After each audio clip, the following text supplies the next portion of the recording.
சின்ன பொண்ணுதான் வெக்கப்படுது அம்மா.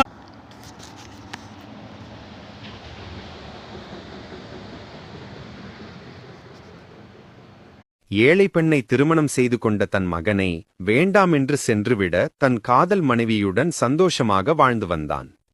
தன் மனைவிக்கு சொந்தமான நிலத்தில் மாங்கன்றுகளை பயிரிட்டு விவசாயம் செய்யலாம் என்று மரக்கன்றுகளை நட அன்று இரவு வந்த மழையால் மரக்கன்றுகள் அனைத்தும் முறிந்துவிட்டன. இதற்கு மேல் இவளுடன் வாழ முடியாது என்று நினைத்து தன் பெற்றோருடன் சென்று விடுகிறான். நம்பிக்கை இழக்காத அந்த பெண் மீண்டும் தோட்டத்தை சீரமைத்து மாம்பழங்களை விளைவித்து சந்தையில் விற்பனை செய்கிறாள். சுவையான மாம்பழத்தை ருசித்த வியாபாரி ஒருவன் அவளுடன் வியாபார ஒப்பந்தம் செய்கிறான். அதன் பிறகு புதிய உபகரணங்கள் மற்றும் யுக்திகளை கையாண்டு ஒரு பெரிய மாந்தோப்பையை உருவாக்குகிறாள்.